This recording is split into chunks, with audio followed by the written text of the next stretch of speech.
Hello guys, ജോലി കഴിഞ്ഞ് നേരെ പോയത് ഹസ്ബൻഡിൻ്റെ അടുത്തേക്ക്. എന്നെ കണ്ടതും ഒരു ലോഡ് പുച്ഛമുഖത്ത്. എന്നെ കണ്ടതേ ആൾക്ക് കാര്യം മനസ്സിലായി. വിശപ്പിൻ്റെ അസുഖം കുറച്ച് കൂടുതലാണേ. എൻ്റെ ബഹളം സഹിക്കാൻ പറ്റാണ്ടായിട്ട് ലാസ്റ്റ് ഞങ്ങൾ ഫുഡ് കഴിക്കാൻ വേണ്ടിയിട്ട് ഇറങ്ങി.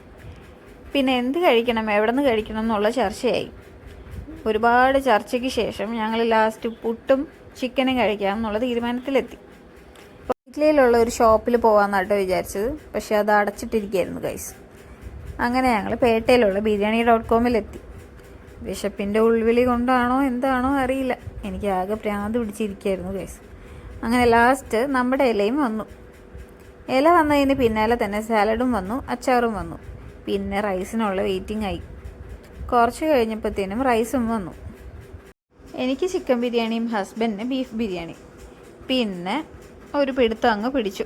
റൈസും സാലഡും അച്ചാറും ഒരു ചിക്കൻ പീസും കൂടി വെച്ചിട്ട് അങ്ങ് കഴിച്ചു. പ്രതീക്ഷിച്ച അത്രയും സെറ്റായിരുന്നില്ല ഗൈസ്. എന്തോ എനിക്കത്ര ഇഷ്ടപ്പെട്ടില്ല. അങ്ങനെ ഫുഡൊക്കെ കഴിച്ചിട്ട് ഞങ്ങൾ തിരിച്ച് വീട്ടിലേക്ക് പോവുകയാണ് കേട്ടോ. പോണ വഴി ഫുൾ ഞങ്ങൾ കഴിച്ച ബിരിയാണീനെ കുറിച്ചിട്ട് പറഞ്ഞുകൊണ്ടിരിക്കുകയായിരുന്നു. ഇതിന് മുൻപ് അവിടെ നിന്ന് കഴിച്ചപ്പോൾ നൈസായിരുന്നു, അത് കാരണം പോയതാണ്. പക്ഷേ ഈ പ്രാവശ്യം കുറച്ച് പാളിപ്പോയി ഗൈസ്. എന്തായാലും കുഴപ്പമില്ല. പിന്നെ ഇത്രയേ ഉള്ളൂ. ബൈ.